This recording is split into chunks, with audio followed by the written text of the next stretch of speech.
Estructuras de la mente. La teoría de las inteligencias múltiples. Principales temas de estructuras de la mente.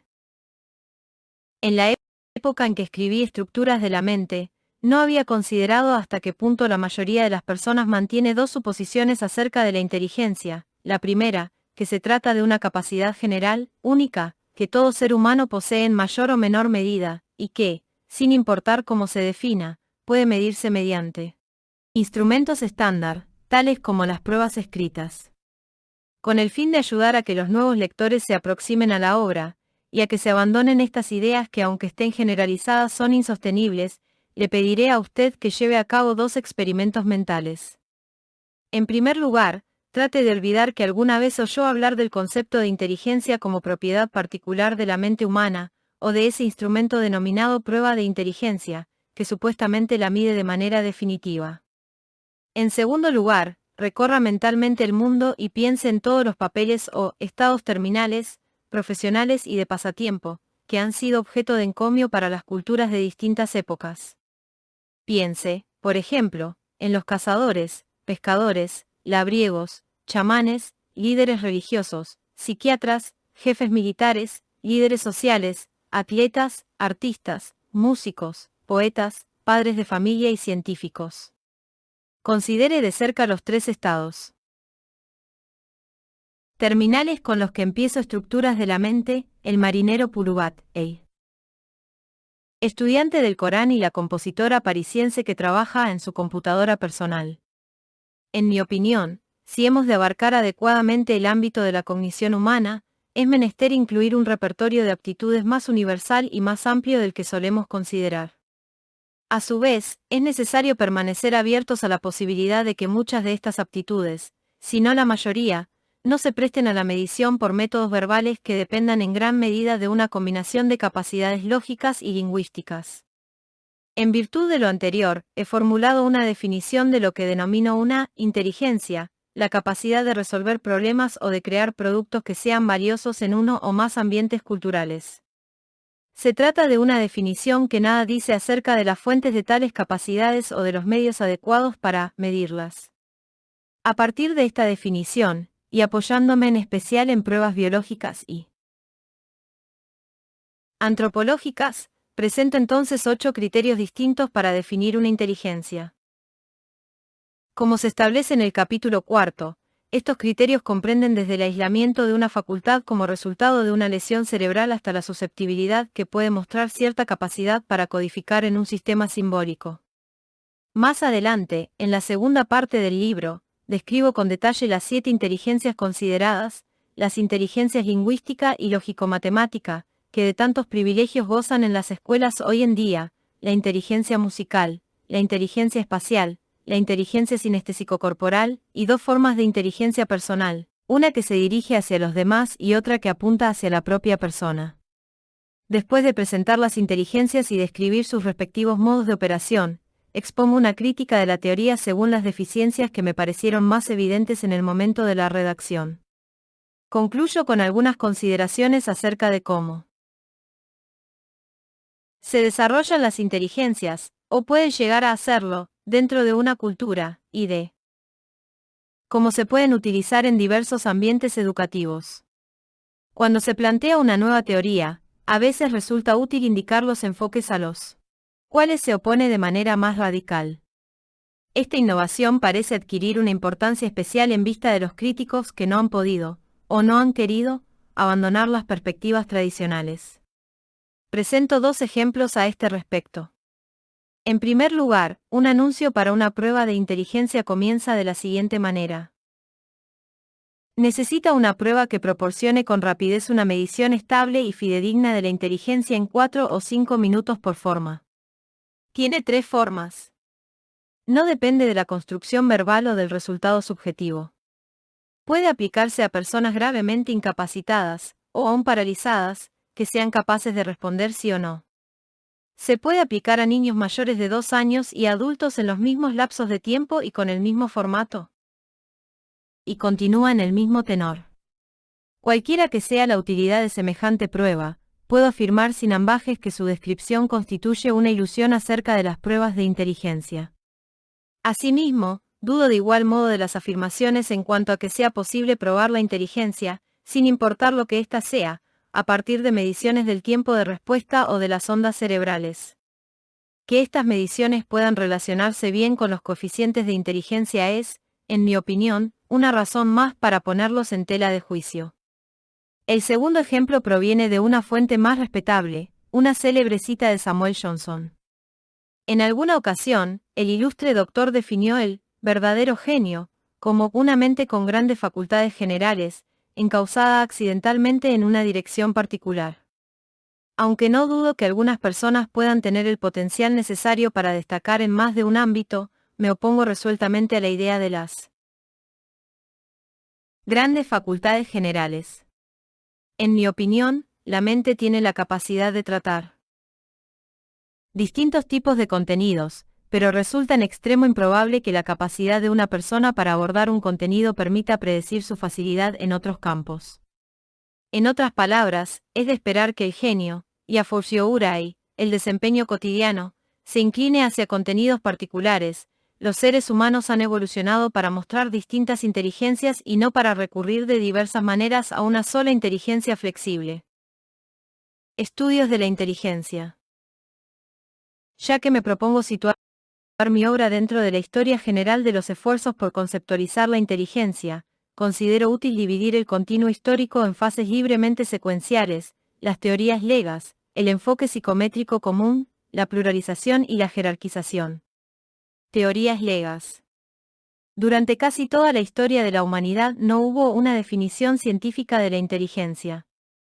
Sin duda, la gente hablaba con gran frecuencia del concepto de inteligencia y calificaba a otros de más o menos brillantes, tontos, ingeniosos o inteligentes. Célebres personajes tan diversos como Thomas Jefferson, Jane Austen, Frederick Douglass o Mahatma Gandhi pudieron ser llamados sagaces. Semejantes acertos informales satisfacían las conversaciones cotidianas, ya que rara vez se discutía el significado del término inteligente. Enfoque psicométrico común. Hace casi un siglo los psicólogos emprendieron los primeros intentos de definir la inteligencia de manera técnica y de crear pruebas que pudieran medirla, véanse las primeras páginas del capítulo segundo. En muchos aspectos, tales esfuerzos representaron un avance y un éxito singular para la psicología científica. No obstante, en vista de ciertos factores de los cuales no se puede culpar a estos pioneros, ha habido un considerable abuso de las pruebas del coeficiente intelectual, C. Y, lo que es más sorprendente, muy poco avance teórico dentro de la propia comunidad psicométrica, Gould, 1981. Pluralización y jerarquización. La primera generación de psicólogos de la inteligencia, como Charles Spearman, 1927, y Louis Terman, 1975, tendía a considerar que la mejor manera de juzgar la inteligencia era como una capacidad general, única, para formar conceptos y resolver problemas. Buscaban demostrar que un conjunto de resultados de las pruebas reflejaba un solo factor subyacente de inteligencia general. Quizás era inevitable que se cuestionara este punto de vista. Así, a lo largo de los años, psicólogos como Louis Leon Serstan, 1960, y Joy Paul Guilfard, 1967, sostuvieron la existencia de varios factores o componentes de la inteligencia. En el sentido más general, Estructuras de la mente es una contribución a esta tradición, aunque difiere en gran medida de las fuentes a las que se remite. En tanto que la mayoría de los pluralistas defienden su posición al subrayar la poca correlación que guardan las distintas pruebas, he basado la teoría IM sobre testimonios neurológicos, evolucionistas y transculturales. Después de identificar diversos componentes de la inteligencia, debemos preguntarnos si estos se relacionan y cómo lo hacen. Algunos estudiosos, como Raymond Cattell, 1971, y Philip Berman, 1971, señalan la existencia de una relación jerárquica entre los factores, y consideran que la inteligencia general, verbal o numérica domina sobre componentes más específicos. Sin embargo, otros, como Serstan, se resisten a crear una jerarquía de factores, y sostienen que cada uno de ellos se debería considerar como miembro equivalente de una estructura jerárquica heterogénea. Estas tres fases nos animaron a publicar Estructuras de la mente en 1983. En la década siguiente deslindé por lo menos dos tendencias nuevas, la contextualización y la distribución. Contextualización. Como reflejo de un rumbo general que se ha tomado dentro de las ciencias de la conducta, los investigadores critican cada vez más las teorías psicológicas que pasan por alto las diferencias cruciales existentes entre los contextos en que viven y se desarrollan los seres humanos. Ser ciudadano de una sociedad contemporánea postindustrial es a todas luces distinto del hecho de haber vivido en el Neolítico o en la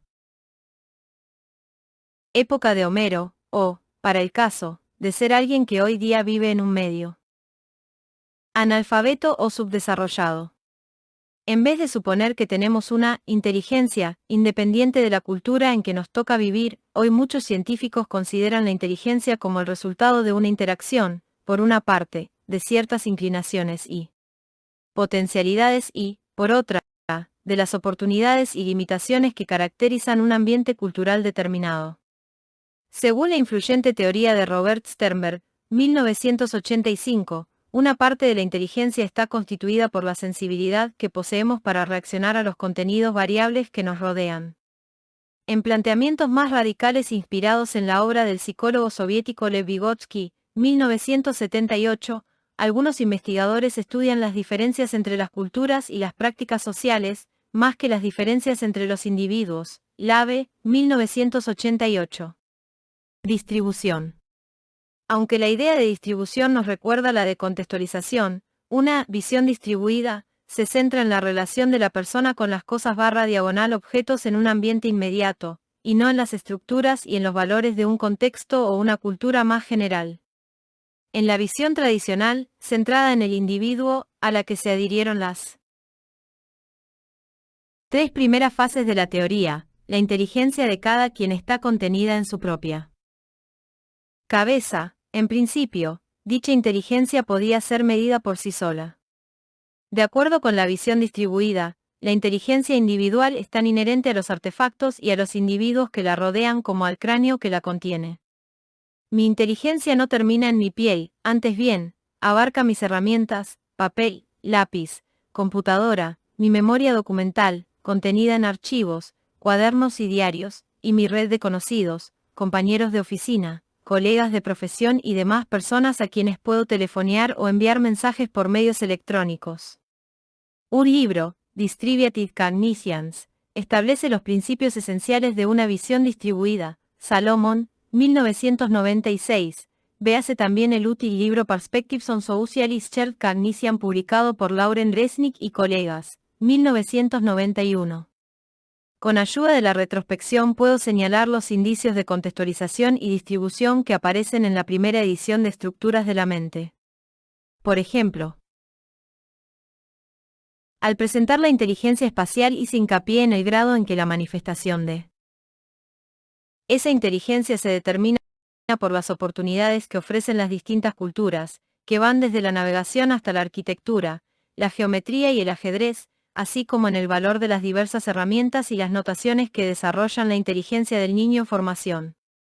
Sin embargo, me parece justo reconocer que en 1983 consideré que la inteligencia múltiple se concentraba mucho más dentro del cráneo de cada individuo de lo que lo haría una década después. Seguirá la inteligencia desplazándose más allá del cerebro de cada individuo para ingresar en el ámbito de los artefactos y los contextos de una cultura más vasta. Una gran parte de la comunidad científica, y en particular la que ha recibido la influencia de las corrientes de Europa y Asia, respondería afirmativamente. Desde esta perspectiva, el enfoque de la inteligencia que solo toma en cuenta las habilidades y la flexibilidad de cada individuo refleja un sesgo particularmente angloamericano. Sin embargo, lo anterior no significa que los que apoyan el enfoque psicométrico común de la cognición o la inteligencia hayan depuesto sus argumentos. De hecho, en la última década se han dado nuevos esfuerzos para apoyarlas consideraciones tradicionales de la inteligencia y su funcionamiento en las pruebas. Estudiosos como Arthur Jensen, 1980, y Hans Eysenck, 1981, no solo han seguido creyendo en la singularidad de la inteligencia, sino que también han complementado su larga lealtad a los instrumentos psicométricos con un renovado entusiasmo respecto de la base cerebral de la inteligencia. Ahora sostienen que la inteligencia refleja una propiedad básica del sistema nervioso y que se puede evaluar electrofisiológicamente, sin recurrir a instrumentos de medición escritos. Un colega más joven, Michael Anderson, 1988, ha reunido suficientes pruebas para sugerir que tales índices de la inteligencia se pueden comprobar aún entre los niños. Y lo que es acaso más sorprendente, Thomas Buffiard y sus colegas, 1990, de la Universidad de Minnesota, han demostrado que la inteligencia psicométrica presenta un gran carácter hereditario entre una población singularmente apta. Para dar fe sobre este tema, los gemelos educados por separado. En la medida en que la posición de Bouchard-Jensen sea correcta, en realidad no es menester considerar las culturas, los contextos o las distribuciones de la inteligencia. ¿Cómo interpretar esta situación en que una parte de la comunidad de la inteligencia avanza cada vez más hacia las descripciones sociales y culturales de la inteligencia, mientras otra reúne pruebas acerca de sus fundamentos neurológicos y genéticos? Pueden ambas tener la razón. En mi opinión, estas dos tradiciones de investigación no se oponen necesariamente. Bien podría sostenerse que determinada propiedad del sistema nervioso, digamos, la rapidez y la flexibilidad en la transmisión nerviosa, es sobre todo innata y por ello explica en gran medida el éxito en algunas mediciones escritas. Mientras sea así, los argumentos del ala dura de los estudios de la inteligencia seguirán siendo sostenibles. Al mismo tiempo, puede ser que las formas en que la inteligencia se expresa fuera del entorno de una prueba, así como los modos en que los seres humanos desempeñan sus papeles en su cultura, sigan variando de modo indefinido y revelador. En este caso, el enfoque moderado seguirá constituyendo un esfuerzo importante. También es posible concebir una división en esta tarea de explicación. En un libro recién publicado, Anderson, 1992, destaca el poder que tiene la visión tradicional para explicar la cognición infantil, al tiempo que alude a una perspectiva de inteligencias múltiples para un desarrollo posterior. Preveo, sin embargo, que las posturas dura y moderada seguirán en lucha, en vez de nada más llegar a un acuerdo para dividir el terreno de la inteligencia. Por ejemplo, tras refutar a los psicometristas con sus propias armas, Stephen Ceci, 1990, ha mostrado las distintas formas en que aún el desempeño en las formas más sencillas de medición del tiempo de reacción está sujeto a efectos culturales y de la capacitación. Y con el nombre de Nuevo Ambientalismo, mi colega Robert Levine, 1991, ha puesto en duda las inferencias extraídas de los estudios acerca de los gemelos educados por separado aunque dentro del mismo entorno norteamericano. En su opinión, los ambientes humanos pueden diferir de innumerables maneras, lo que da como resultado diferencias de desempeño mucho más marcadas que las que se observan en gemelos educados en condiciones que se consideran básicamente como variantes de un ambiente occidental y moderno de clase media.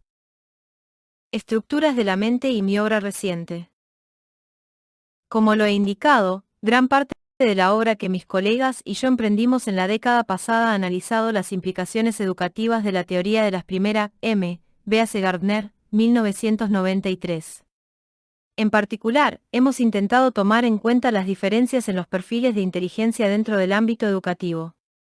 Al describir una escuela centrada en el individuo, hemos abordado los modos en que se puede evaluar el perfil de inteligencia de cada niño, los modos en que cada niño se puede amoldar al programa educativo, en particular en relación con la manera en que éste se le presenta, y los modos en que los jóvenes con perfiles especiales de inteligencia pueden enfrentar apropiadamente oportunidades educativas fuera de la escuela.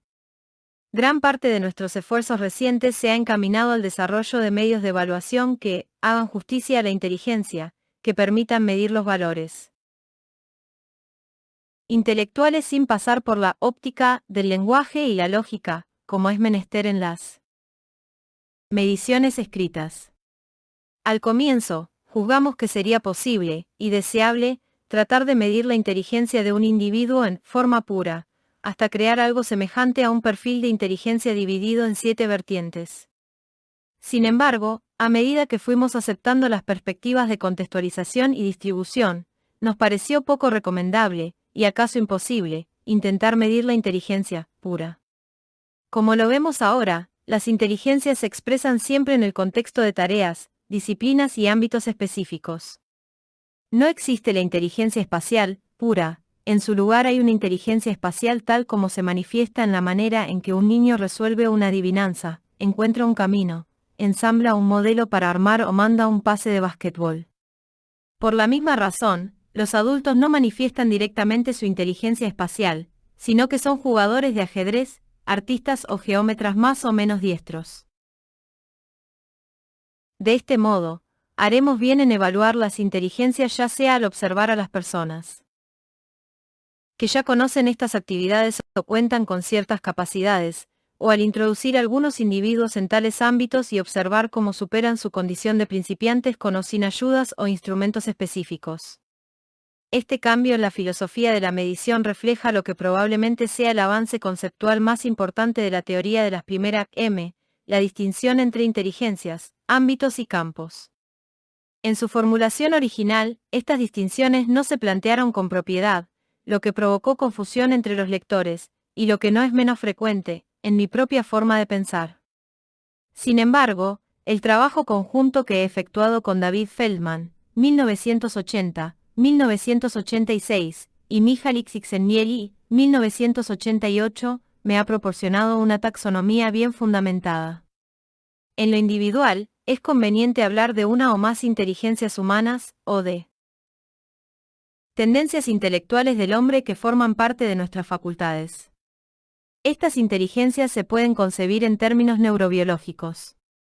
Los seres humanos nacen en culturas que agrupan una enorme cantidad de ámbitos, disciplinas, ocupaciones y otras empresas que podemos aprender y sobre las que podemos ser evaluados según el nivel de destreza que hayamos alcanzado.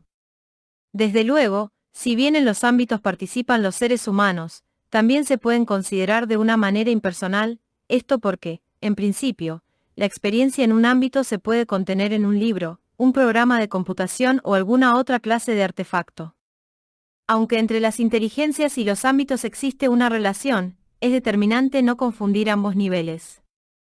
Es probable que una persona con inteligencia musical se interese, y logre destacar, en el ámbito de la música. Pero el ámbito de la interpretación musical requiere inteligencias que van más allá de lo musical, por ejemplo, la inteligencia sinestésico-corporal, así como la inteligencia musical puede extenderse a ámbitos que trascienden la música en un sentido estricto, como a la danza o a la publicidad.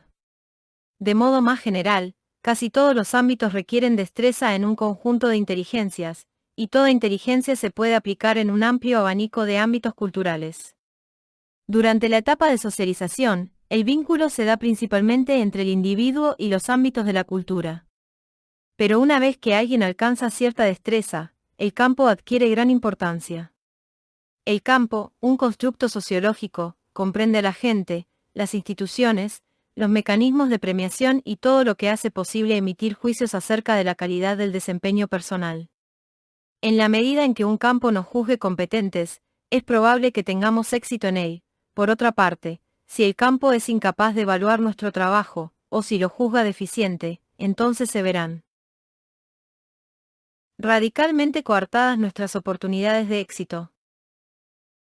La tríada de inteligencia, ámbito y campo ha resultado útil no solo para aclarar diversos asuntos surgidos por la teoría de las primeras M, sino que también ha sido particularmente provechosa en estudios acerca de la creatividad. Tal como la formuló originalmente Csikszentmihalyi, 1988, la pregunta pertinente es, ¿en qué radica la creatividad? La respuesta es que la creatividad no debe considerarse como algo que solo es inherente al cerebro, la mente o la personalidad de un individuo por sí solo. Antes bien, debe pensarse que la creatividad surge de la interacción de tres nodos: el individuo con su propio perfil de capacidades y valores, los ámbitos para estudiar y dominar algo que existen en una cultura, y los juicios emitidos por el campo que se considera como competente dentro de una cultura. En la medida en que el campo acepte las innovaciones, una persona o su obra puede ser considerada creativa, pero si las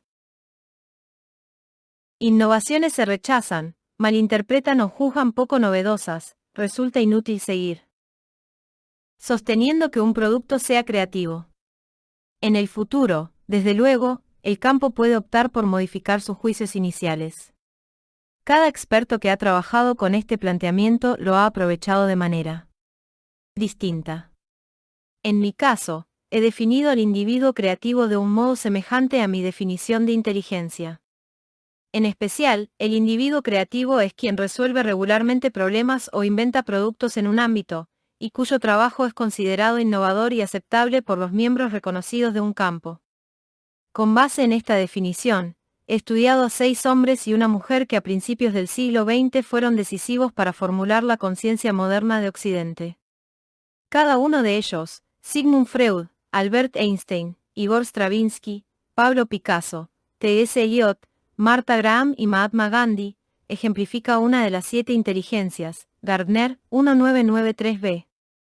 Los que se interesan en la evolución que ha tenido desde 1983 la teoría de las inteligencias múltiples preguntan con frecuencia si se han añadido otras inteligencias o si se han excluido algunas de las originales. La respuesta es que he decidido no alterar, por ahora, la lista original, aunque sigo considerando que puede existir alguna forma de inteligencia espiritual. Cabe hacer notar que durante la última década he modificado en cierta forma mis ideas acerca de la inteligencia intrapersonal. En Estructuras de la mente hice hincapié en el grado en que la inteligencia intrapersonal crecía y se organizaba a partir de la vida sensorial del individuo. Si tuviese que escribir hoy las partes pertinentes del capítulo X señalaría, en cambio, lo importante que es contar con un modelo viable de uno mismo y poder recurrir a él en el momento de tomar decisiones acerca de la vida personal. Además de trabajar en las implicaciones educativas de la teoría de las primeras M y extender esa labor al ámbito de la creatividad, me he interesado en algunas líneas de estudio que se desprenden de dicha teoría. La postulación de diversas inteligencias implica otras 2 consideraciones: ¿por qué los seres humanos cuentan con inteligencias particulares? ¿Qué factores conducen a las inteligencias a desarrollarse de determinada manera? Ambos asuntos se hallan cerca del meollo de la psicología del desarrollo, disciplina en la que me formé. Y mi obra acerca de la inteligencia puede juzgarse, y en efecto así ha sido, como parte de una tendencia general que existe en esa disciplina por considerar los diferentes ámbitos o módulos de la mente. Carey y Shellman, 1991, Fodor, 1983, Key, 1989.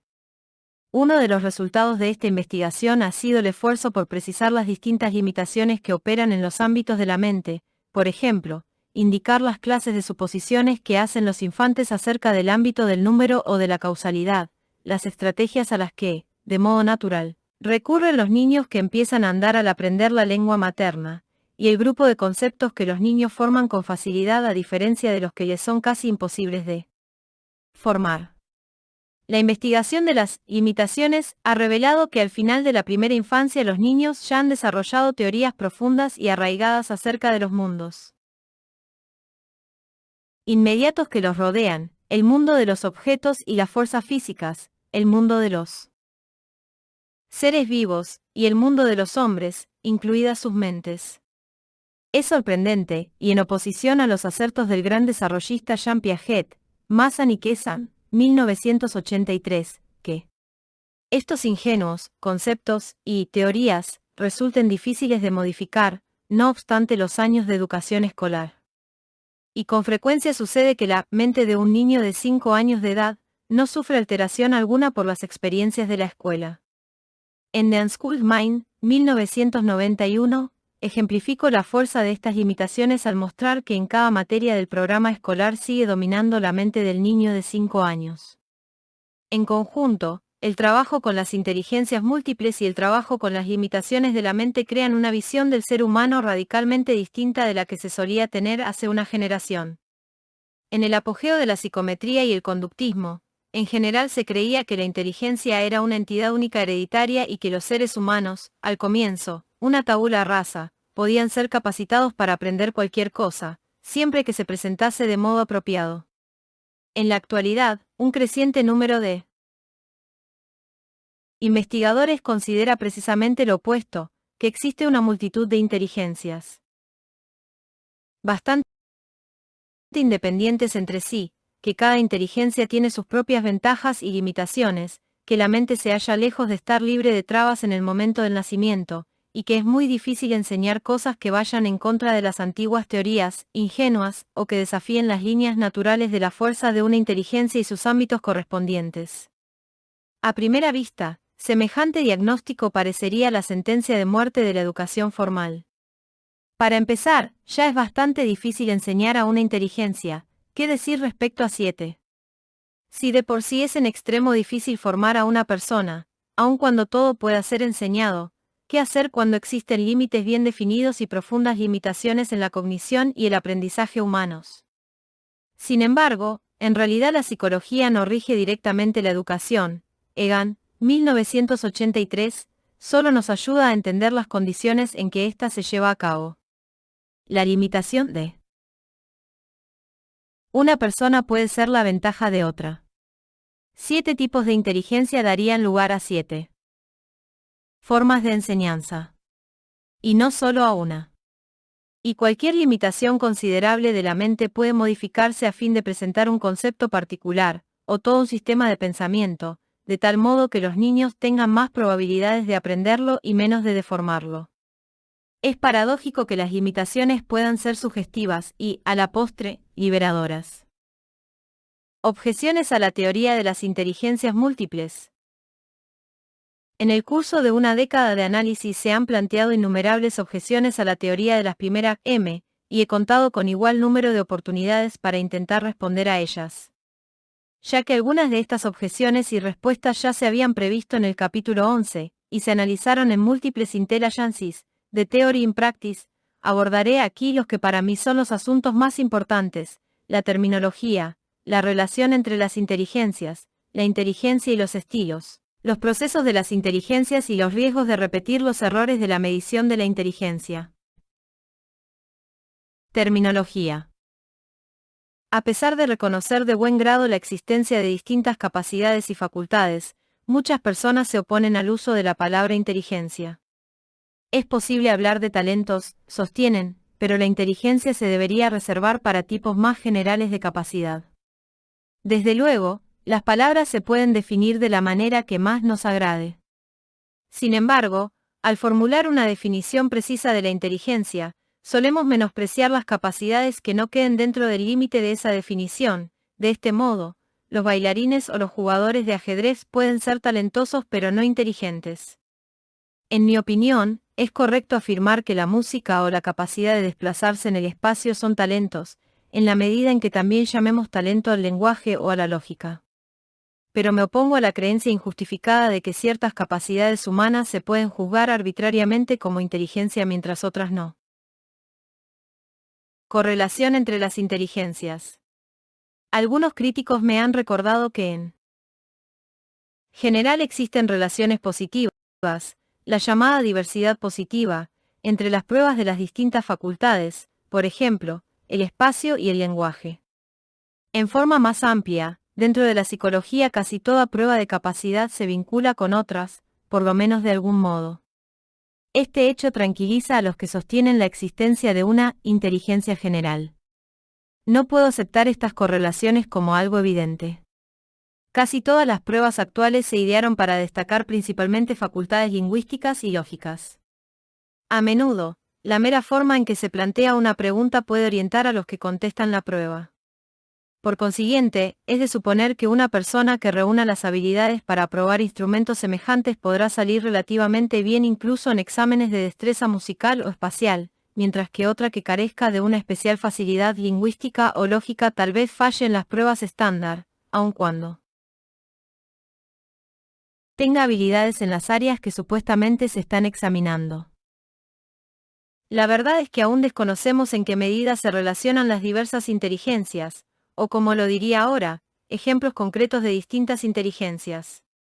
No sabemos si alguien que posea la inteligencia necesaria para ser un buen jugador de ajedrez o un buen arquitecto contará también con suficiente inteligencia para destacar en música, matemáticas o retórica. Y solo lo sabremos cuando hayamos ideado medios de evaluación que hagan justicia a la inteligencia. Entonces, tal vez descubramos ciertas relaciones entre las inteligencias, y tales descubrimientos darán como resultado un nuevo trazo del mapa de la cognición humana. Mucho me sorprendería, empero, si la mayoría de las inteligencias que he definido en este libro desaparecieran de la nueva cartografía, aunque no tanto si surgieran nuevas inteligencias o subinteligencias. Inteligencias y estilos. Muchas personas han señalado que mi clasificación de las inteligencias se parece a las listas que elaboran los investigadores interesados en los estilos de aprendizaje, los estilos de trabajo, los estilos de personalidad, los arquetipos humanos y cosas semejantes, y se preguntan, asimismo, ¿qué tienen de originales mis ideas? Sin duda, es de esperar que se traslapen algunos aspectos de estas clasificaciones, y yo bien puedo estar tratando de llegar a algunas de las mismas dimensiones que se emplean en el mundo de los estilos. No obstante, mi teoría posee 3 aspectos verdaderamente distintivos. En primer lugar, establecí 7 tipos de inteligencia a partir de un método que considero único, la síntesis de cuerpos significativos de pruebas científicas acerca del desarrollo, el colapso, la organización cerebral, la evolución y otros conceptos afines, véase capítulo 4. La mayoría de las otras listas son consecuencia de las correlaciones existentes entre los resultados de las pruebas o de observaciones empíricas, por ejemplo, de los estudiantes en una escuela. En segundo lugar, las inteligencias que establecí se vinculan específicamente con el contenido. Sostengo que los seres humanos tienen inteligencias particulares en virtud de los contenidos de información que existen en el mundo, información numérica, información espacial, información acerca de otras personas. Se cree que la mayoría de las descripciones estilísticas va más allá del contenido. De este modo, se dice que alguien es, en general, impulsivo, emotivo o analítico. En tercer lugar, más que parecerse, o aún ser idénticas, a los estilos, las inteligencias bien pueden tener que atravesar otro tipo de categorías analíticas. Tal vez los estilos sean específicos a las inteligencias o éstas sean específicas a los estilos. Existe, de hecho, una prueba empírica a este respecto. En la labor educativa que desempeñamos con niños pequeños, denominada el Proyecto Spectrum, Gardner y Vince, 1990, hemos notado que ciertos estilos de trabajo resultan ser específicos a los contenidos. El mismo niño que reflexiona o se compromete con un contenido puede mostrarse impulsivo o poco atento ante otro. Desconocemos la causa precisa de este comportamiento, el cual impide que concluyamos a la ligera que los estilos son independientes del contenido o que las inteligencias pueden ceder ante los estilos. Los procesos de las inteligencias. Algunos críticos benévolos no dudaron de la existencia de distintas inteligencias, pero me criticaron por ser meramente descriptivo. Desde su posición aventajada, es labor del psicólogo deslindar con precisión los procesos mediante los cuales se lleva a cabo la actividad mental. Concedo que el trabajo de estructuras de la mente es en gran parte descriptivo. Y creo que semejante descripción es un buen punto de partida, defender una pluralidad de inteligencias. Sin duda, ningún postulado de la obra impide en forma alguna la exploración de los procesos mediante los cuales funcionan las inteligencias. De hecho, en varias partes de este volumen sugiero que procesos y operaciones pueden intervenir en las inteligencias espacial y musical, entre otras. Quizá valga la pena mencionar que en la época en que se publicó Estructuras, la mayoría de los psicólogos creía que la computadora serial de von Neumann era lo mejor que había para explicar el procesamiento humano de la información. Esa creencia cambió por completo unos años después, y el enfoque de procesamiento designado como